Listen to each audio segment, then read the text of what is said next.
Hello everyone. In the last class, we discussed about divide and conquer recurrences, which are recurrences which primarily is used to solve problems by decomposing and calling its subproblems over lesser number of instances and then by decomposing it and finally producing the answer. We have also seen that how such kind of recurrences are very useful in analyzing beforehand the solutions or the strategy that you develop for solving a problem.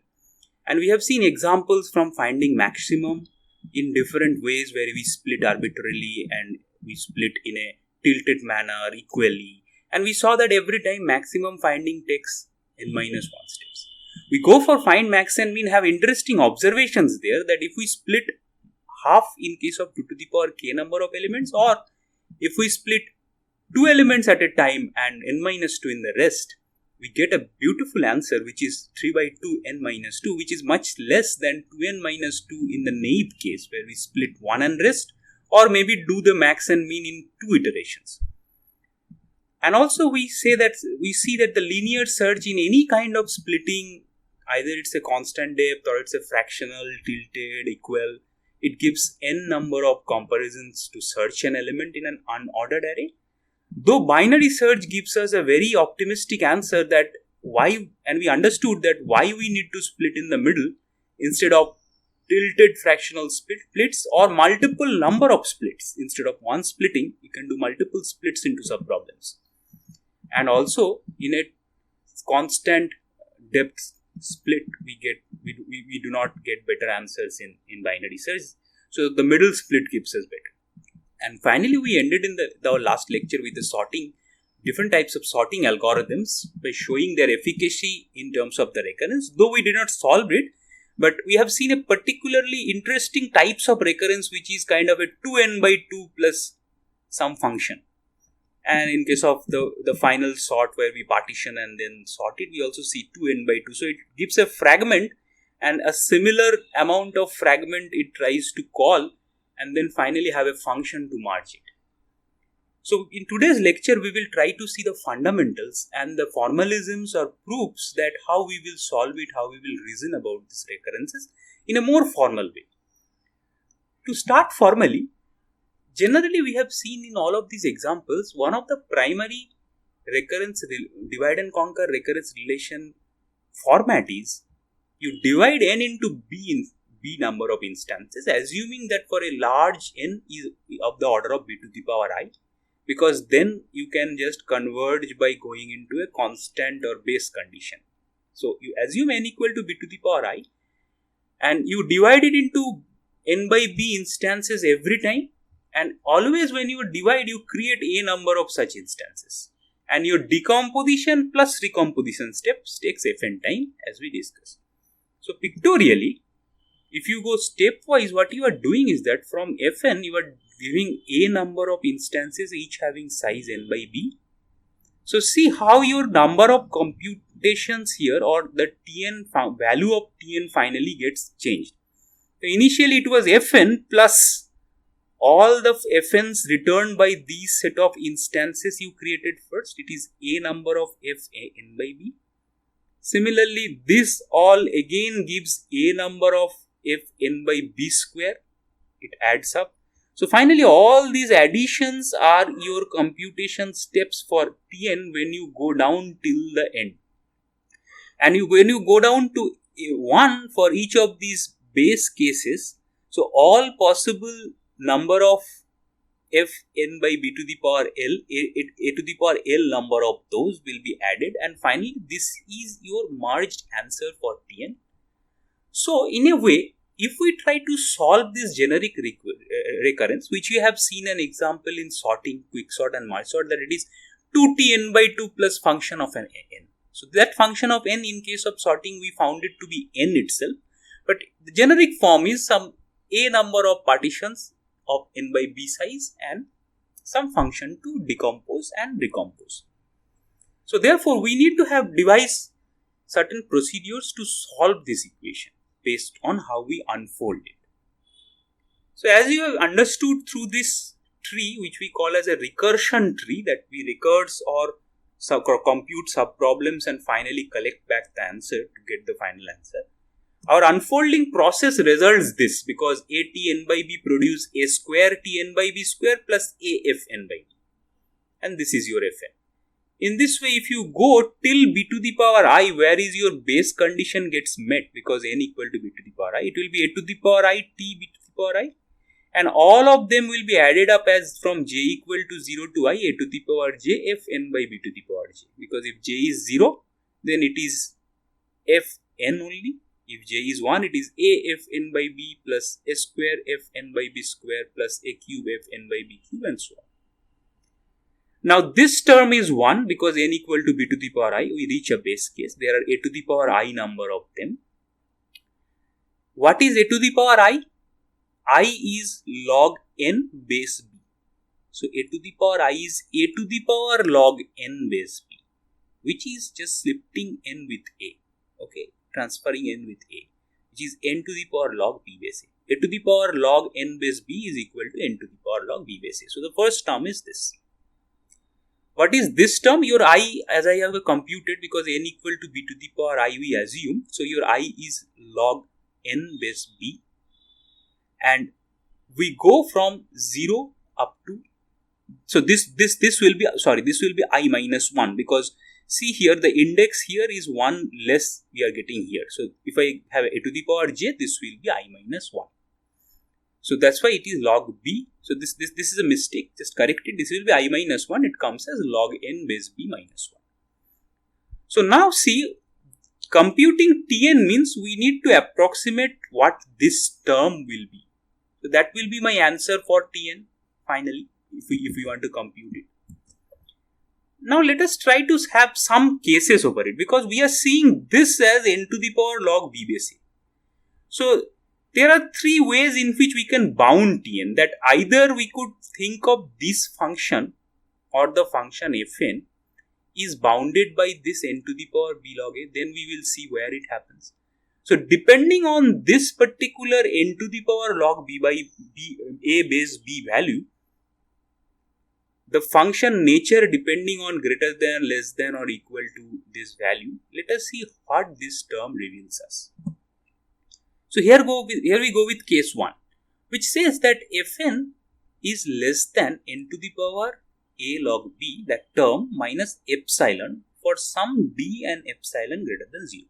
So what does it say? It says that fn term is obviously less than, with respect to n, it is less than this. Because it means that if you take limit fn by this term, it will result you to 0 because this minus epsilon, it is less than equal to that.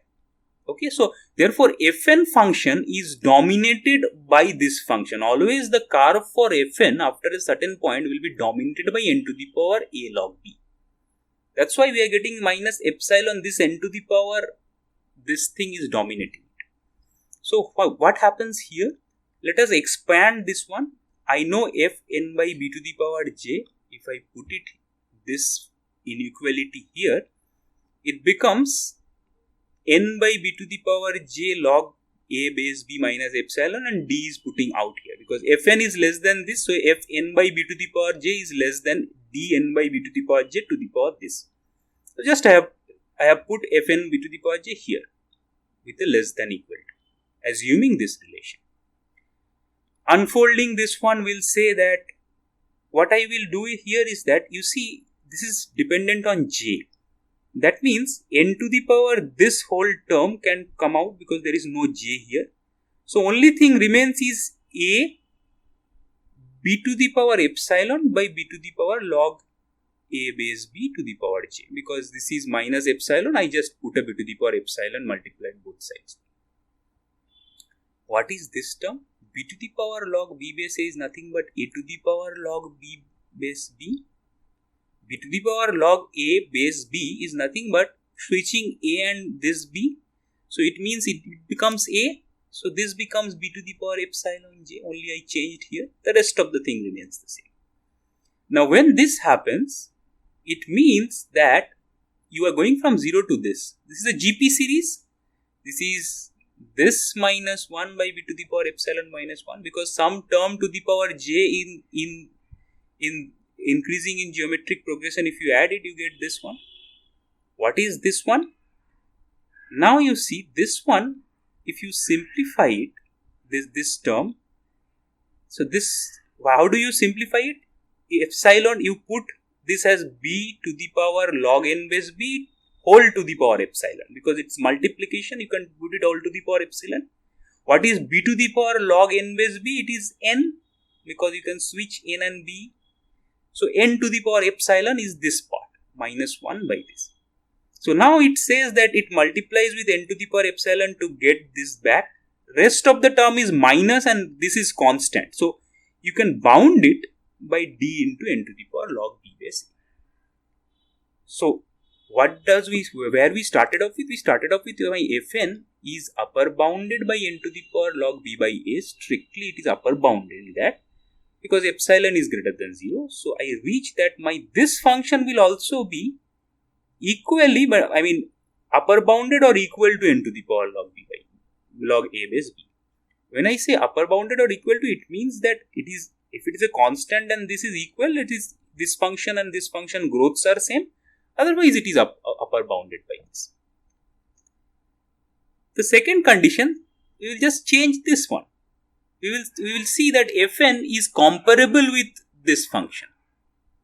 So finally, when you put this one, the final result is this plus d is just the final results I am doing.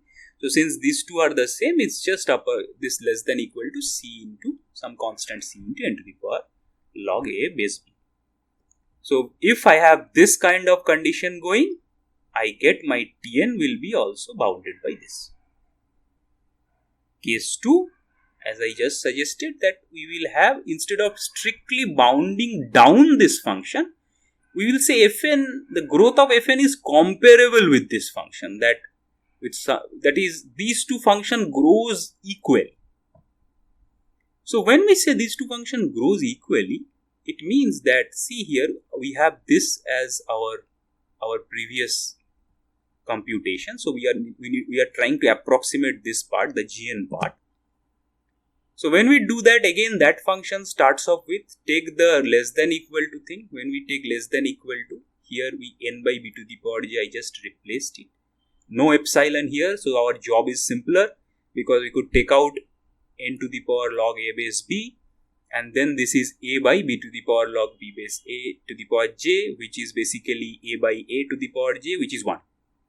That means this term results log n base b, which means this is equal to this into log, we can less than equal to do it, log base n base 2, because b is a constant. And b is a constant, and obviously b is more than equal to, I mean it is 2 or more, or it's a constant. Therefore, you see that now I got, similarly in this scenario also, I can upper bound it by such kind of a thing. So we can easily say that this, if we replace gn here, since you bound fn, growth rate of fn as n to the power log a base b, you can also bound tn as the growth rate of tn as n to the power log a base b into log n, both sides. Okay. The third is that instead of, so we started off with fn growth rate being lesser than n to the power a base b, and just bounding it over that equal type of growths, then it is also equally bound in this way with a log n term extra. Now it is not bounded, where we assume that fn is more than n to the power log a base b. So it is n to the power log a base b plus epsilon, which means that it is fn is I mean, this is a lower growth rate function than this one. The n to the power log b by a growth rate is less than fn. So fn grows faster. So since fn grows faster, I mean, how fast? That's why we need to have this sub problem with a bound assumption that a of n by b less than equal to k of n for some constant k less than 1. So when we do that, for all sufficiently large n, so remember here sufficiently large n means n tends to infinity. So same calculation reveals that here I have assumed a of n by b less than equal to k of n, which means that this is less than equal to kfn, a f n by b less than equal to k by a f n. So if I do n equal to n by b, this will be this transform here. So therefore f n by b square is less than equal to k square by a square f n. Similarly, f n by b to the power j is less than equal to k by a to the power j f n. I looked at this term and tried to have this inequality going. Do it here, put it back, f n by b to the power j as this, less than equal to inequality wise. So what does this mean? This means is just k to the power j f n, and now again for sufficiently large n I can do this to the infinity and I get a constant into f n. What does this mean? That g is actually, growth rate is equal, it's bounded by constant into f n. You can also show the other way also, that there is since k is less than one constant and exact powers of b, we can conclude that gn is growing as same as fn, and if we substitute in this equation, we will get this calculation as tn is of the same growth rate as fn. Because fn is greater than equal to this one, this one is this, so you can do this way. So now the point is that why does these three reveals us? These three is a very nice algorithmic analysis techniques for divide and conquer recurrences, which lead us to a famous theorem called master theorem. Those who are doing the algorithm course may also have seen this theorem and used it somewhere, but here lies the proof, because why these three conditions and why this thing matters. So we have one inequality which is upper bounded by, in algorithmic sense you have seen it this way, that it is upper bounded by this. Then you can see it as Tn equal to O of n log a by a base b, n to the power log a base b. If it is sandwiched between or growth rates are same, then I just have n to the power log a base b into log n being sandwiching Tn, that is these growth rates are similar equal to Tn. So we talk it as this way. If Fn is theta of this, then Tn is this. This is the brown part are deviating from discrete matter into algorithmic domain, where we go for asymptotic complexity notations.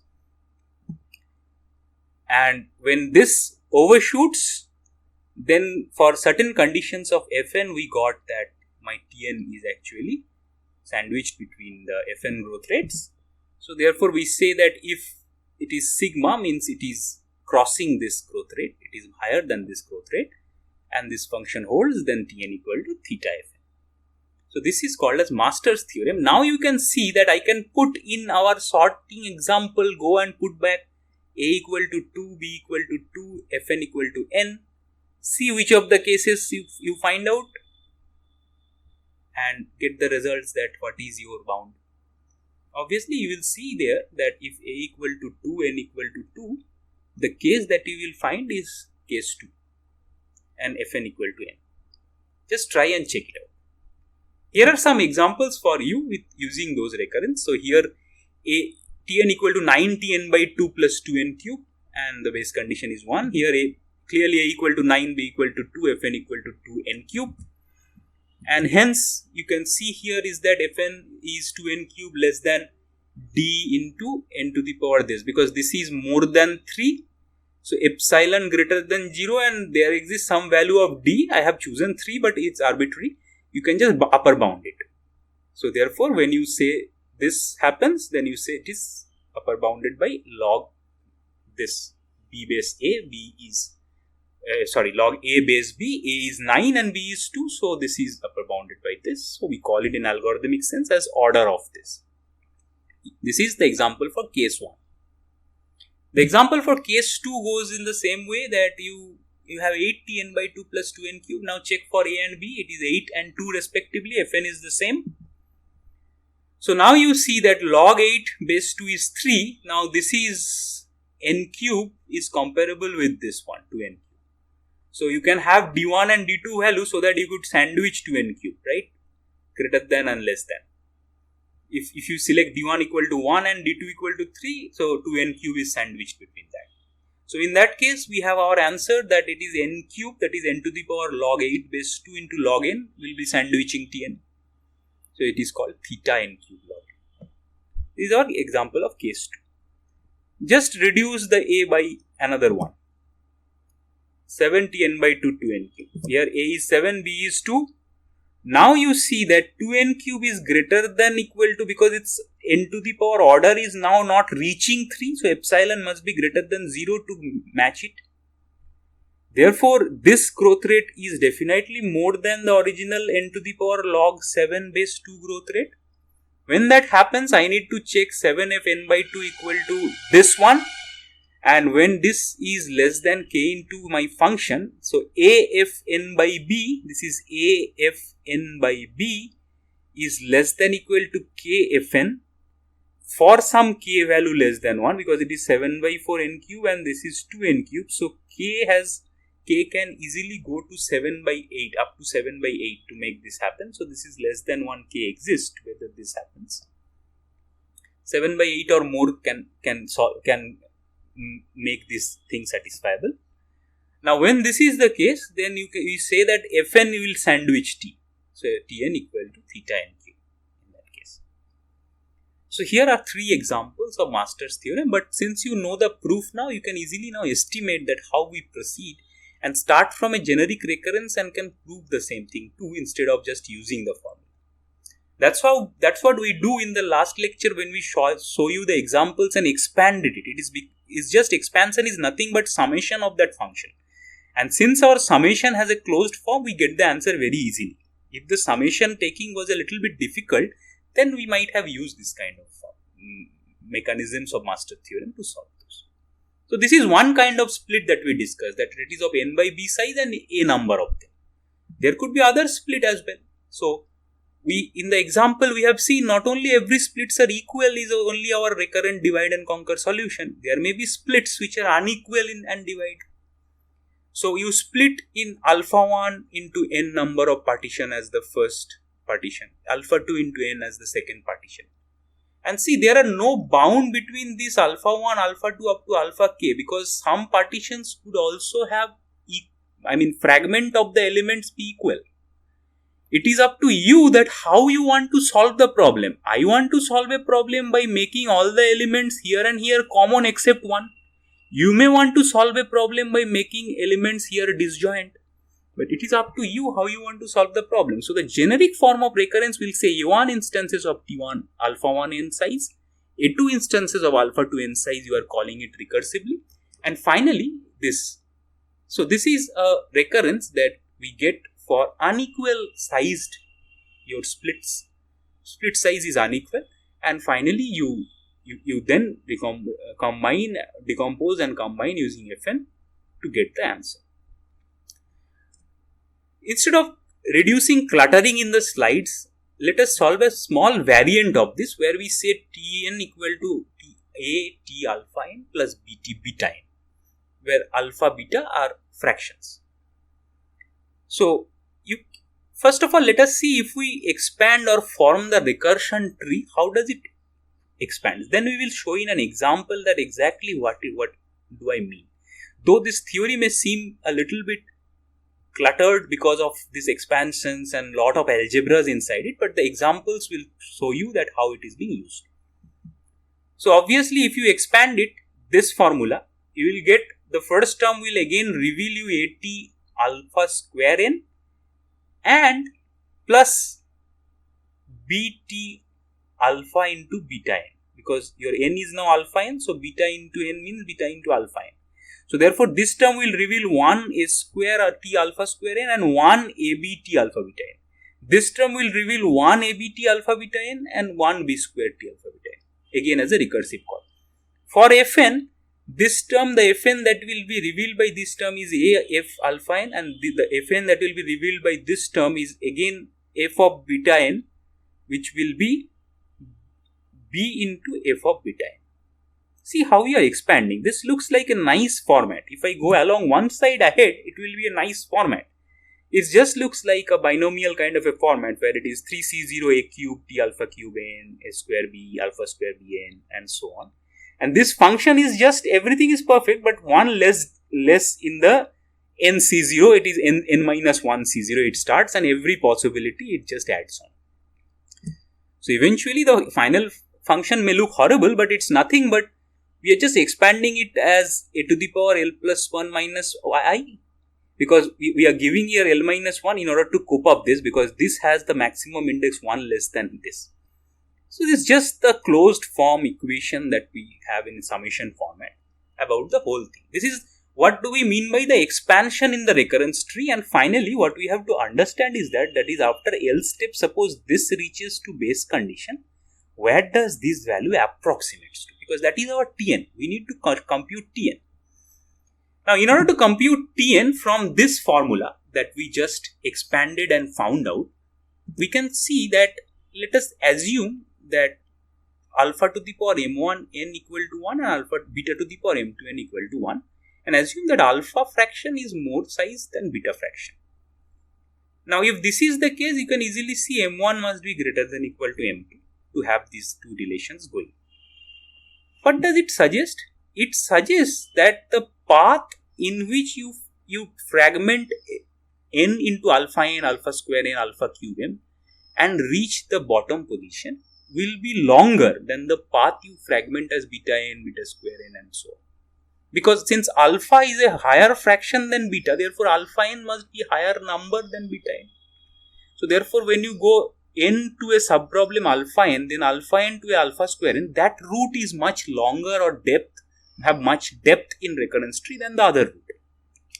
So the approximation says that why not we say that everything will be unfolded T alpha 1n, whatever be the base case we formulate for T alpha 1n, and we just unfold it till T alpha 1n.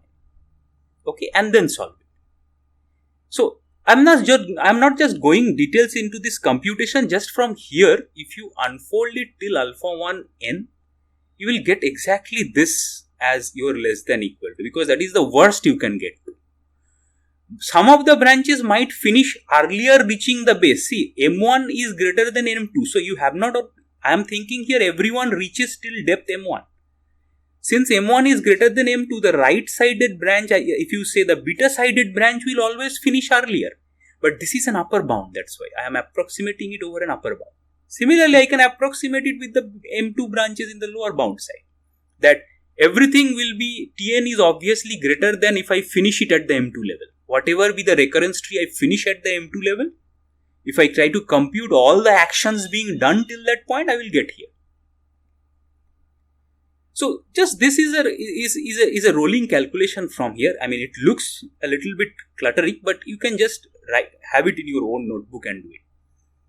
The lessons learned is that since this kind of unequal divide recurrence has a different unfolding parameter, so you cannot just unfold and try to compute, because sometimes this particular summation you do not have any closed form for it.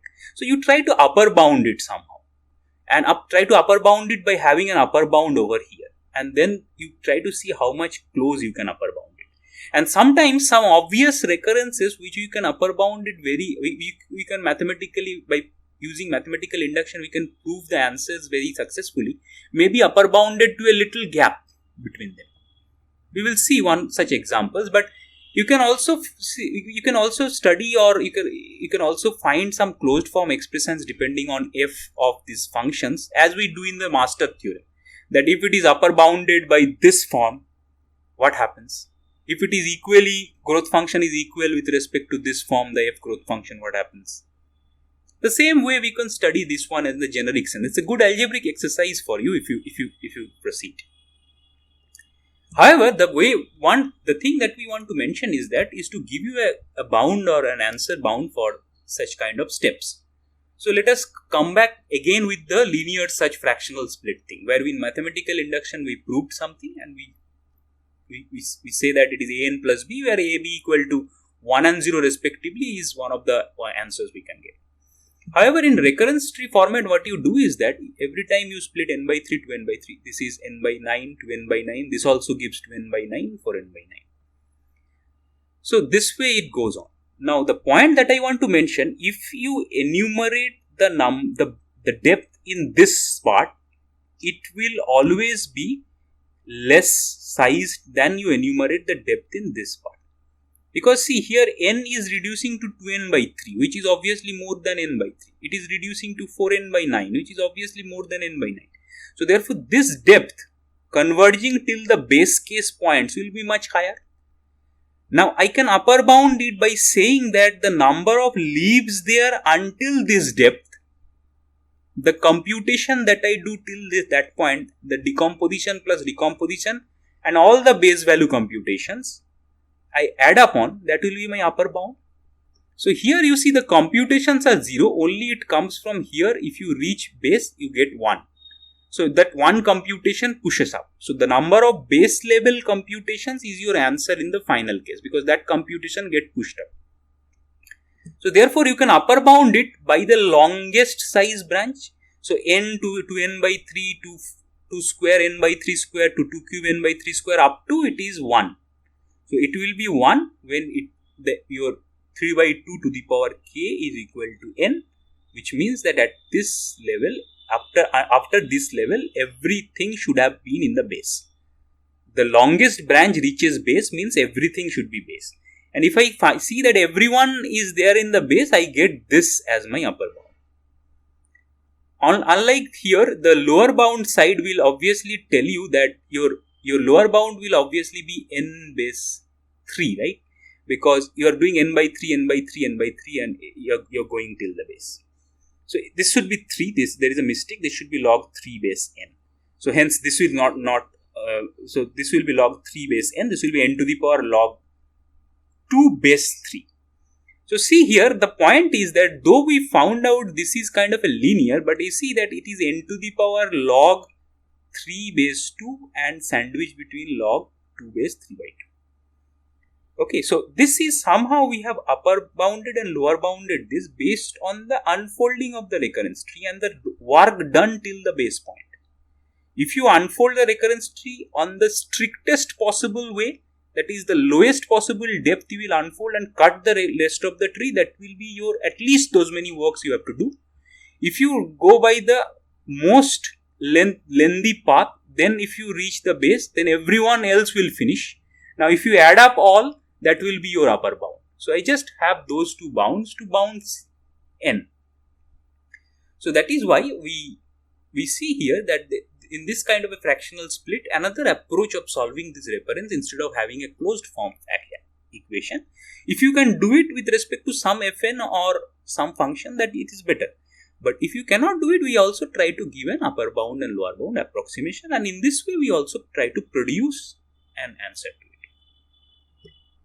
So as per the strategy of our lectures, we usually give one exercise to a concept which is new to you. So this is one exercise. Instead of having nothing in the decomposition and decomposition value, I just put a log n there. The rest is the same. You just do this and see how you can bound it. Or you can form a closed form expression. For that, you need to exactly solve these equations in general. So here also in our example, our alpha is 2 by 3 and beta is n 1 by 3 because we assume alpha to be more than beta. So this is one of the approach we can follow for divide and conquer based strategies. The third thing that we discuss is a constant depth divide, where we will assume A as a constant and we will assume that one sided of the fraction or the partition or the split will be of A size and the other side of the split will be of n minus A size. And we have seen that for n equal to 1, this is constant. Now, if you remember this kind of from the earlier lecture, that this kind of constant depth partitioning we usually do by taking an average, because A is equally likely to partition in any position. So therefore we do it by choosing A from 1 to n minus 1 anything. So this means that we will average it out over everything here.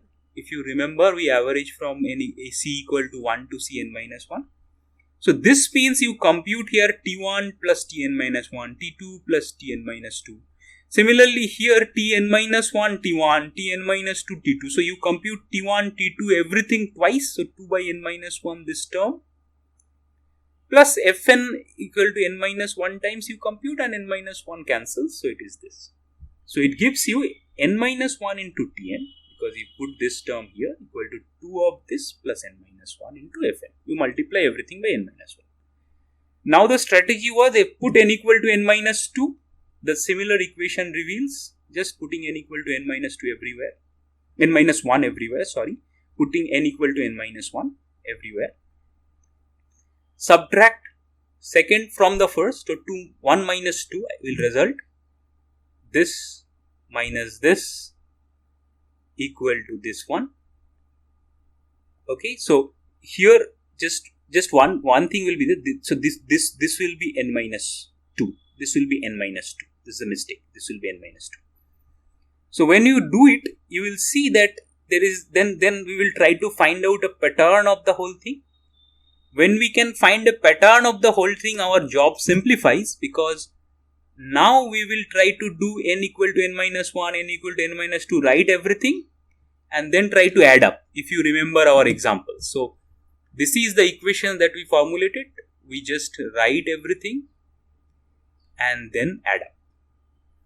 Because adding up means cancelling these two terms, cancelling this term and this term, cancelling this term and here. Similarly this, similarly T2 and here.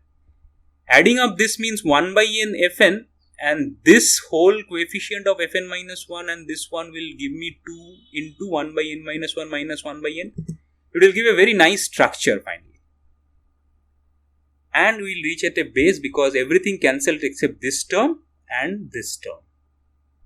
Okay, it's a standard strategy that wherever we found a recurrence, we average it out, take n equal to n minus 1, just put the equation as n minus 1 Tn minus 1, this minus this equal to this, and when you put up everything here, this will be like this.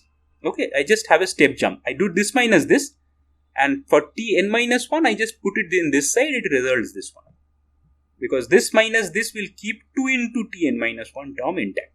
And then have a division of n into n minus 1 all sides. This will give you this. This structure you can usually do it in a better way. Once you came into this point, then write for every n into n minus 1, try to solve it by adding.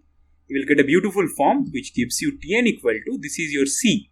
So C plus n gets multiplied everywhere. Fn into this, 2 into n into summation of this. So if you find it difficult to understand, please do it in your own hand. It will be very easy. Otherwise, I can give a simple examples of that quick sort we got. Arbitrary partition and arbitrary size partition, and then n for the final. Taking the partition into two parts. See here, if we use the formula, it will be, this function is n. So therefore, you see the formula here, it is fi.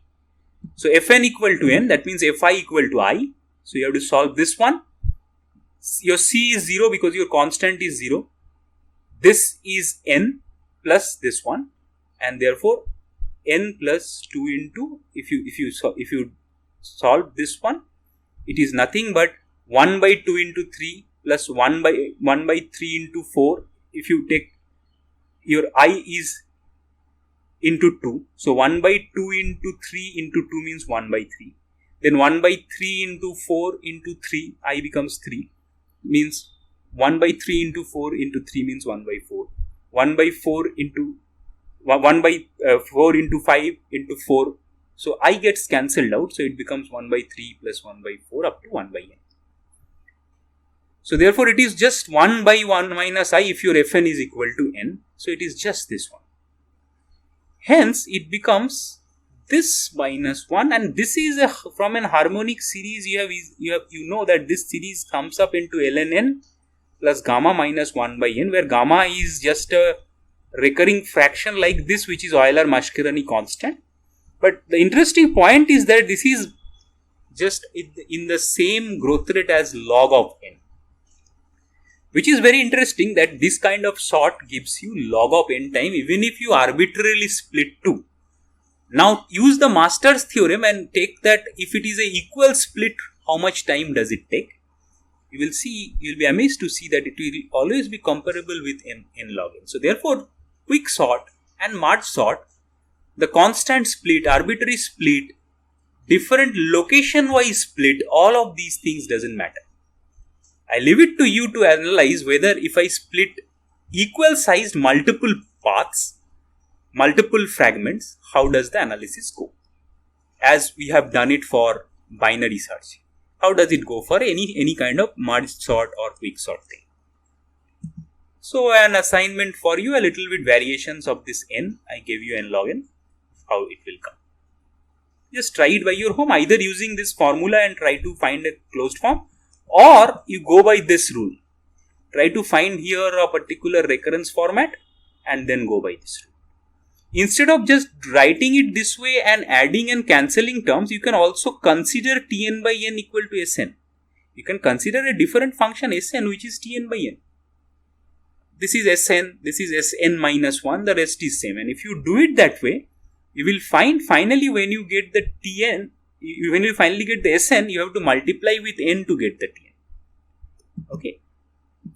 So a prime example of such kind of a thing we will eventually see when we study the concept of change in variables. So see, what we are doing here is just change in variables, because we have a complex term here which is a recurrence plus including a function. We want to change it and make it smoother with a different variables or different computation. However, change in variables depict us that suppose we have a variety of recurrent form which is not like we studied or formulated. 2t root n plus log n. So it's not n by b format, at n by b, we are not seeing it anywhere. So what to do about it? Assume n equal to 2 to the power 2 to the power m. We can always assume something for n. If you assume this one, then what does this becomes? Base condition. If n equal to 2 to the power 2 to the power m, then m equal to 0 will be your 1 as a base condition. M greater than 0 will be your this condition. What does this condition be with m? T 2 to the power m equal to 2t to the power m minus 1, because it is 2 to the power m by 2, which is 2 to the power m minus 1. What is log n? Take the log, it's 2 to the power m. Now it looks very simpler, because this, if I assume it to be Sm, then this will be my Sm minus 1. Which helps, because now Sm equal to 2 into Sm minus 1 plus 2 to the power m. And S0 is 1. Which means, now you can easily go by this way. So this will be 2. 2 into Sm m minus 2 into. This one is 2 into Sm minus 2 plus 2 to the power m minus 1. So that will come as 2 into 2 to the power m minus 1 when it come out, and this 2 to the power m here. So this will be like this, if you add this 2.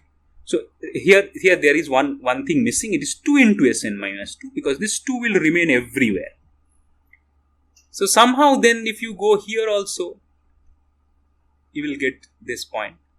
You go here 2 into S0, so it will be 2. So finally you reach here with a 2 plus m into, so all this is 2, because 2 into S0 everywhere. So finally Tn equal to T 2 to the power 2 to the power m is your Sm, which you got it here, where your m is basically log n, because log n is 2 to the power m, so log n is m. So you replace log n and 2 to the power m is log n, so the final formula you get is, this will be 2 plus this, because the answer here is 2 due to all the 2 coming here. Okay, so this is what do we call by changing of variables, because you have something which is directly cannot be formulated using your divide and conquer recurrence format, or you cannot unfold it in that manner or give a closed form formula. So indeed what you have done is that you have another variable into that and try to push it there. Unlike the previous case where I combined a recursive function as Tn by n itself, here I change the variable. Instead of the recursive functions to be modeled by some other function, I change the variable. So this is change of variable, and this is just mimicking it with another function. So this is also a function of this. This is also a function of m, because m, this is a function of 2 to the power m, indeed a function of m. This is 2 to the power m minus 1, since only m changes, is indeed a function of m minus 1. So these two functions we can mimic. Finally, this gives us this kind of an answer. So as always, we can now again pose a little bit of tricky problem here. So here, if you see, the catch is, you have to come down to an uniform position, right? How do you come down to an uniform position here? you divide everything by n. What do you reveal? Tn by n equal to t root n by root n plus 1. See, Tn by n, T root n by root n is just, I can assume it as Sn equal to S root n plus 1. Now you are in this kind of a format. Sn equal to S root n plus 1, same procedure. You go ahead only with your constant is 1 here instead of log. Simpler. So in this lecture, we have summarized that what are the general techniques of solving different types of divide and conquer recurrences. We started off with master theorem, which is basically fragmenting the subproblems into equal parts or equal fragments and a number of those. And we have found out there are 3 certain kinds of cases which arrive, and we could derive that final number of steps can be bounded by those 2 cases. Then we have also seen how we have unequal fractional split recurrences, and where do we try to bound the values of the recurrences by unfolding in the recurrence tree.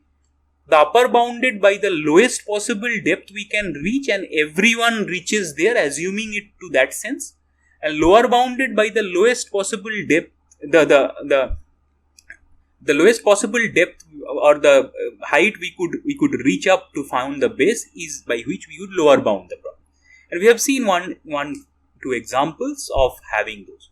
Finally, we have also seen how the constant split things we could average it out and then make a solution by adding them up and then storing and then manipulating over it to get a recurrence and finally getting a solution. And there are certain things called change of variables, where your variables might not directly appear as n by 2 or n minus 2, something like that. It may be a function of n where you need to change that functions to a simplified variable so that you could directly apply those. With these concepts, I would like to tell you to go back to all the examples in the previous lecture which we have formulated, and try to give a thought which kind of recurrence mechanism it follows, which kind of formula it will follow as per our generalized formulation rules, and try to apply those rules and solve it again. And see the beauty of recurrences in many other applications of computing and other areas, where you solve problems in terms of subproblems and finally converge it by seeing whether your recurrence give you good results or not. And in this way, you could find out your efficiency of the strategy using this kind of analysis by divide and conquer technology. Thank you.